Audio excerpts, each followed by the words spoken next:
First Alert Weather Extra starts right now.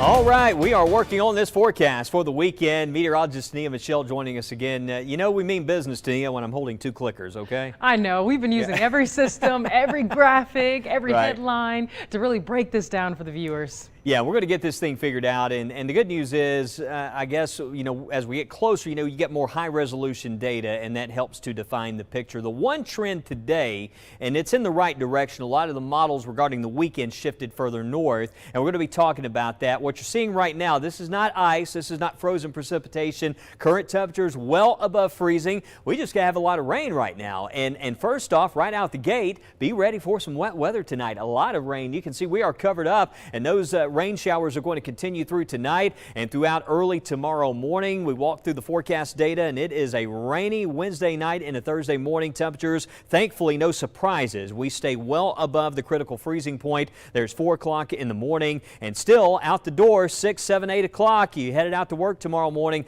Be ready for some rain early in the day. Rain chances should back off some. Friday morning looks a little bit not as rainy, still kind of overcast. We're going to stick with the clouds and some isolated showers through Friday, and then Friday night the chance for wet weather starts to pick up. But winter storm watches up. Look at all the states impacted here. A lot of areas trying to figure this thing out. And back to the west, you can see even if you look straight west and even further into South Texas, counties under a watch there for the possibility of ice and frozen precipitation. Here locally, the winter storm watch for now includes Walker, Fayette, Lamar, Blount, Coleman, Etowah, Cherokee counties, Marion, Winston, and points north, including the Huntsville area. The one trend I noted was that some of the models were shifting a bit towards the north with some of the data last night and today, suggesting that while this may start as a wintry mix and some freezing rain late Friday night and into Saturday morning, a good chance that this could change over to a cold rain. That possibility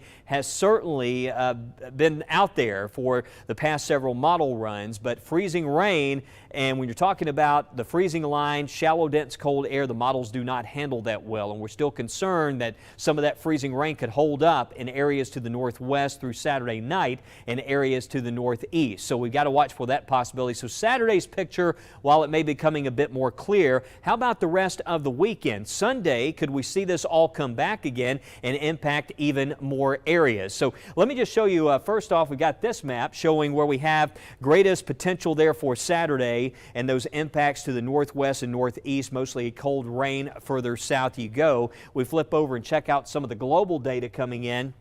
And this is also showing the GFS and the Euro model, mostly that cold rain. You can see this, we call it a warm nose, but it's really cold air, but you can see how that shifted north, and even for North Alabama, forecast a little tricky around the Huntsville area. You can see even in parts of Tennessee based on the Euro model. But when we look at brand new data coming in from the GFS, this was the midday run, and as we go through Saturday night and take it on into Sunday, it still looks kind of interesting here. Could we see this all wrap around as wintry precipitation as that colder air moves in? So we're not totally out of the woods on this, even though we are seeing some trends in the right directions. It's still far too soon to not be weather alert. We just need to watch this and be prepared. And right after this, really cold air on the way. I'm seeing the possibility of some wind chills below zero Monday morning, even the possibility of some single-digit lows. So any way you put it, still going to be very cold, even regardless of how this plays out. But just some possibilities that we're still watching. And again, Tania, as we take a closer look at Saturday, at least with respect to that day, the picture seems to be favoring more of a cold rain in a lot of spaces. Yeah, Wes, and the Alabama Department of Transportation is also preparing for the possibility of winter weather this weekend. And they're bringing you tips on how you can stay safe. The company's saying they're continuing to monitor roadway and weather conditions as we get closer and closer to the weekend. And this means they're prioritizing bridges and interstate highways first, and areas that are expected to experience the most severe impacts. And should conditions allow, they'll also begin to pre-treat roads to limit how much ice forms on them. But once the winter weather begins, ALDOT is urging you to avoid travel if you can. But if not, be sure to remember to slow down and allow extra time to get where you're going. ALDOT's also asking you to be aware of black ice and try to avoid using cruise control on icy roads so you don't lose control of your car if you hydroplane. And finally, watch out for workers and be aware of emergency personnel treating and clearing roadways. And your reporter Bria Chapman speaking with road crews today in Jefferson County as they load trucks with sand and other supplies to treat the roads in case of ice and snow this weekend. Being a big county, we're fortunate to have employees kind of all over the county. And so what we do is we give them vehicles to take home with them, and they're on call for us. Jefferson County engineer Chris Nicholson says that is one way they prepare for a weather event. Another way is stockpiling sand in several trucks. If roads ice over, Nicholson says they like to be on standby, especially in areas prone to issues. So we have areas of the county where we know, and the citizens should know, anything that has air flowing under it is an area that could be concerned. So like a bridge, that's why our bridge ices. The airflow under it kind of creates a cold temperature and those bridges ice quicker. So we know some areas that we keep an eye on. So as soon as we get the weather service, we're on call pretty much on a virtual meeting probably all weekend as soon as they declare a weather event. And everybody's communicating. Other cities are on the same call. We're all kind of communicating. He says they want to make sure this sand gets to the places that need it, and they will rely on your help to make it happen. Call it in, because we're going to rely on, especially the county being so big. If you see something, call it in. What roads are closed, where ice is located, what have we gotten calls from citizens, and we kind of rely on that a little bit, as well as our staff driving around and just visually inspecting the sites as well. Safety is their top priority. Nicholson says he wants neighbors and county employees to make it back home safely. Just be aware of traffic conditions, drive a little slower. If you see cones or lane closures, just honor those and don't try to drive through something that does not look safe. And that was Bria Chapman reporting. We're back though in 30 seconds with what you can expect for the rest of the night, and we're talking with an expert on how you can prepare your home for cold weather when it comes to things like plumbing and heating. We'll be right back.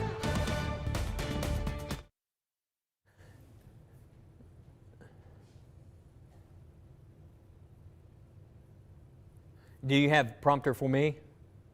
Okay. All right.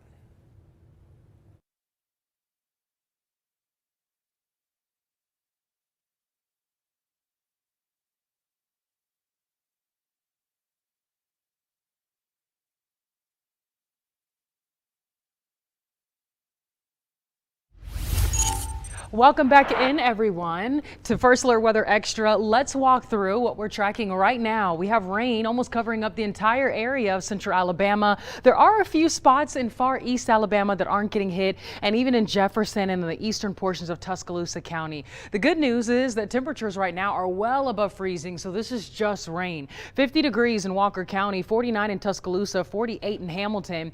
But I want to show you what temperatures look like tomorrow morning. We get a break from the freezing conditions, which is such a nice thing to hear because we've been focusing all of our attention on the weekend. Tomorrow morning, 39 in Coleman, 39 in Hamilton. Those are some of the coldest temperatures. And as we move further south, temperatures will start off in the low to even mid 40s, 45 in Centerville, 46 in Greensboro. And tomorrow afternoon's fairly mild. We have temperatures warming into the 50s for most of the area.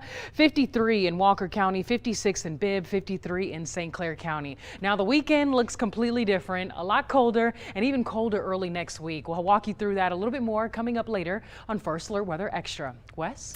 All right, Tania. Well, we're in the middle of winter, regardless of what happens this weekend with ice. We know it's going to get extremely cold as we go into next week, and temperatures could dip as low as the single digits for some parts of the area. So what can you do to prepare your house for the winter cold? Carrie Atkins is the owner of On Time Service, joining us now. Carrie, great to have you here, and you're going to be telling us about ways to stay nice and warm during the upcoming cold, but we certainly appreciate you being here. And the best advice we've been saying all week long, I mean, you see how this forecast, it's evolving, it's changing, be prepared. Right.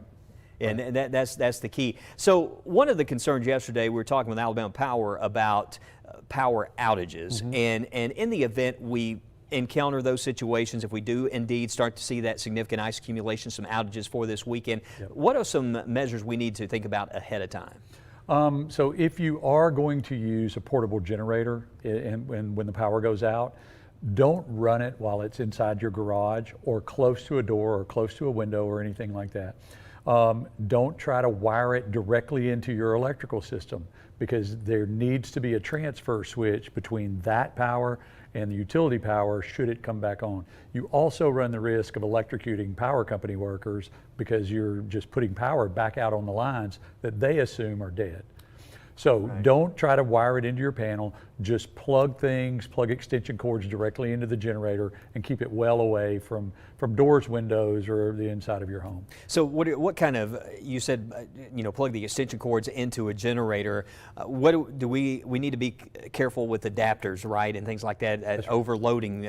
Yeah. I guess the generator just really won't pull the necessary power. The generator is going to have overload protection in that. If you hook too much up to it, it's just going to trip the overload and it'll shut it down. So, really, I think what people are usually most concerned about: refrigerator, freezer, not losing food, maybe keeping a TV going so that they can see what's going on with the weather or whatever. Right. Those type things are fine.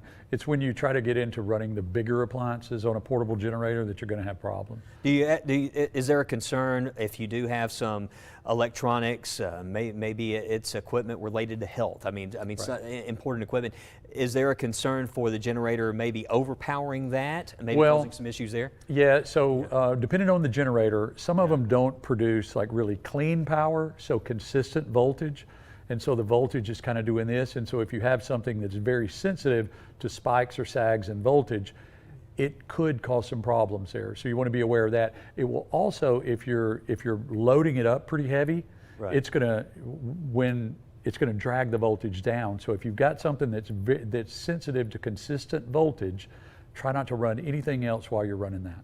Okay, so I want to switch to plumbing here and talk about that a little bit. And one thing I was thinking about, I have a hot water heater, it has gas. And sometimes in these situations, if you're without power for days, sometimes water pressure may be an issue in some of the outlying areas, especially. If you do have a gas hot water heater, do you need to just ensure that that water tank stays full? I mean, will the pilot light and all that, will it continue to kick on in those situations? Yeah, you're not going to drain the tank. And so if your water pressure does go down because of a water main break or something like that, just as much water is not going to move through it. And so typically you're not going to have a problem with the tank draining or anything like that unless you had a pretty substantial break in your plumbing lines, maybe from a freeze or whatever, and now it's like everything's going out of it. In that case, turn the valve off and get everything put back on. But typically with a gas water heater, you're going to be fine. Okay. So the good news there is at least you have hot water. Yeah, I guess as long as water's flowing through there.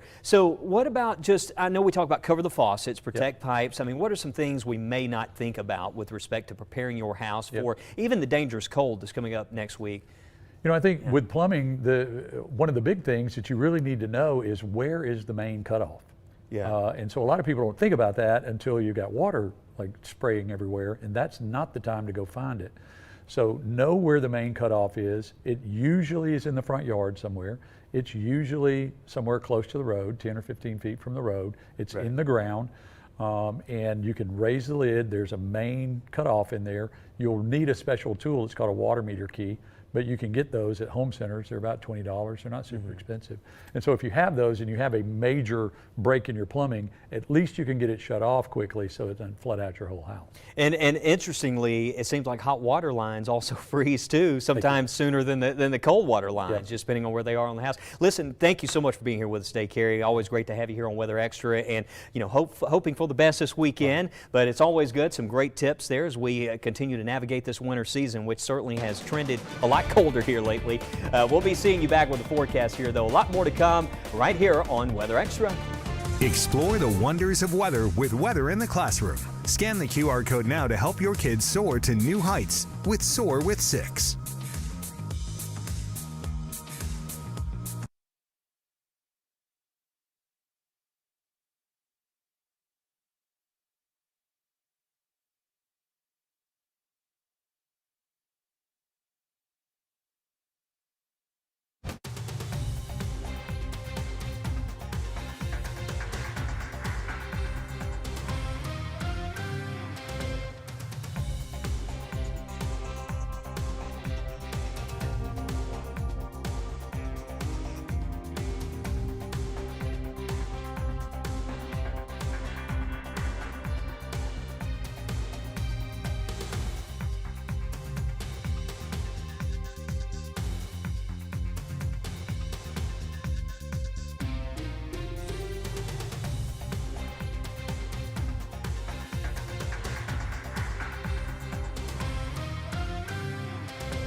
After nearly 3 decades with NASA, astronaut Suni Williams is turning in her spacesuit. Williams joined NASA in 1998 and set several spaceflight records during her time with the agency. She logged 608 days in space in her career. That's pretty cool, and that's second only to Penny Whitson. Williams' most recent mission was on the Boeing Starliner with fellow astronaut Butch Wilmore.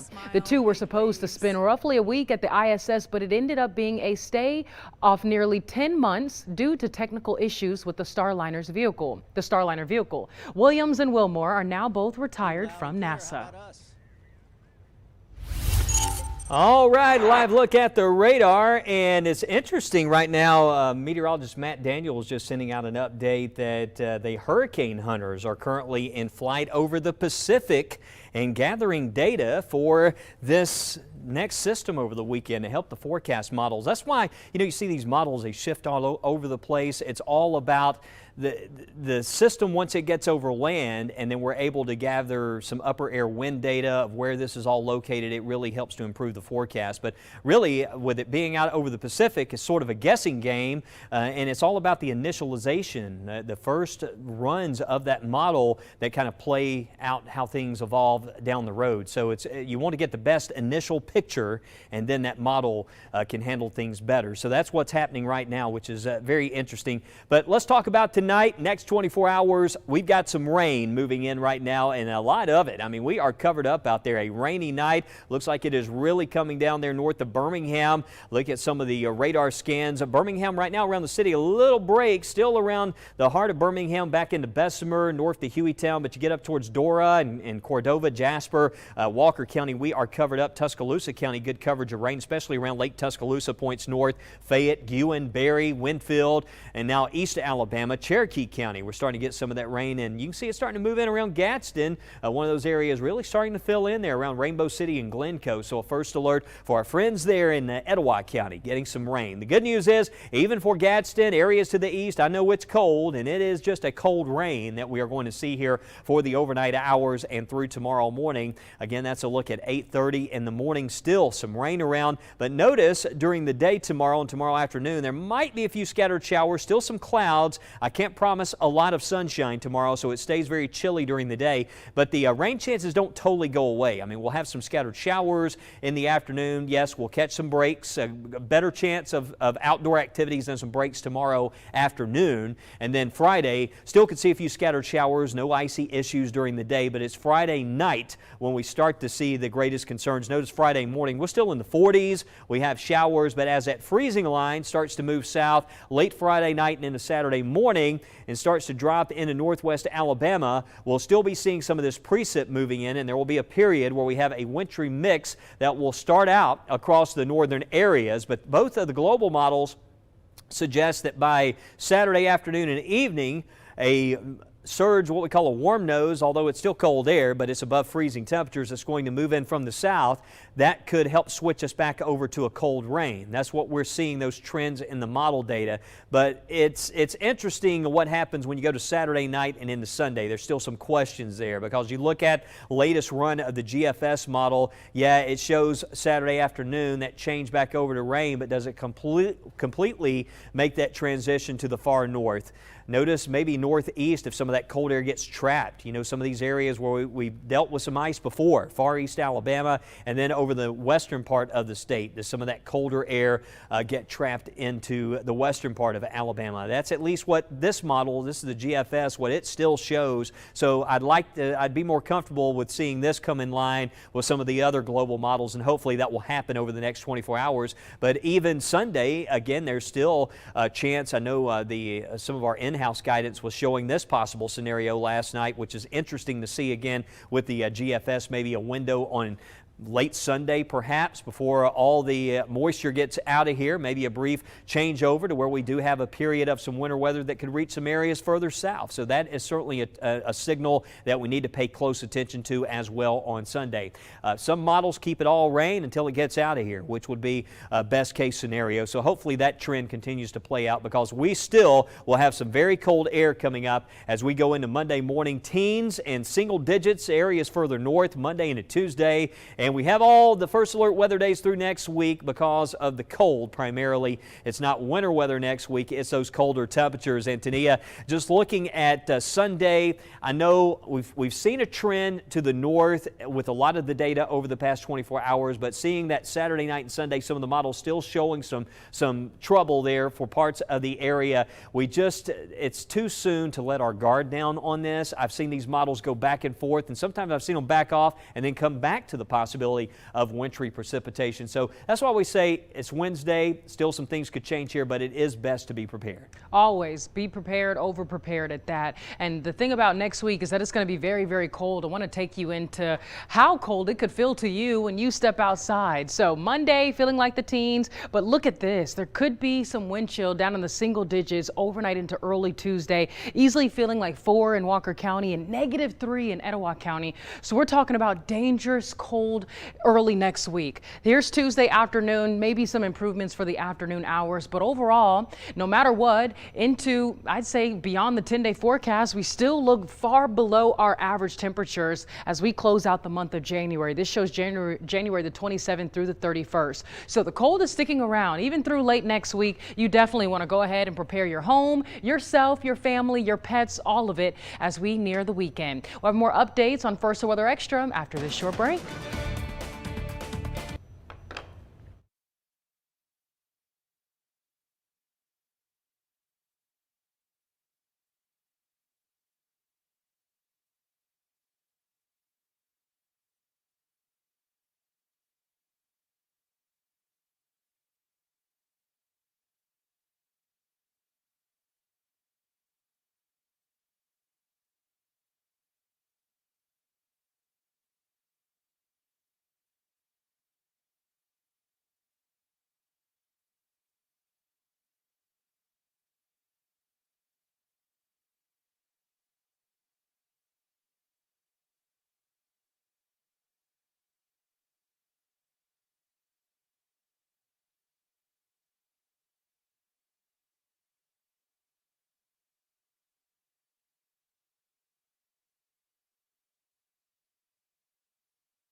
All righty, everyone. We are still going to, well, you do have a look at the 10-day forecast, or? Well, I was going to pull up here, Tania. Let's see. We're trying to get this pulled up here, but we did have some information on the Hurricane Hunter flight, and a lot of folks were asking us about this, gathering data off the West Coast, which is kind of interesting for the winter weather system that's going to impact a good part of the country. I mean, we're seeing the possibility of this system having impacts over multiple states, and folks are asking me, why do the Hurricane Hunters? Got it now. There we go. So we got that data. We're going to pull that up here. A lot of folks were asking, why do the Hurricane Hunters go out and sample this? Well, they're gathering more data, and when you gather better data initially to put in the models, it provides a more accurate forecast. A better output. Yeah, better input, better output. Yeah, that's why we send those things out for hurricanes. So that's kind of cool that they're doing that, and we'll be tracking that system coming up tonight. We'll have brand new model data, which should be improved. It should. Yeah, so we'll certainly keep you well informed on the weekend, and some rain tonight. Be safe out there. A lot of wet roads.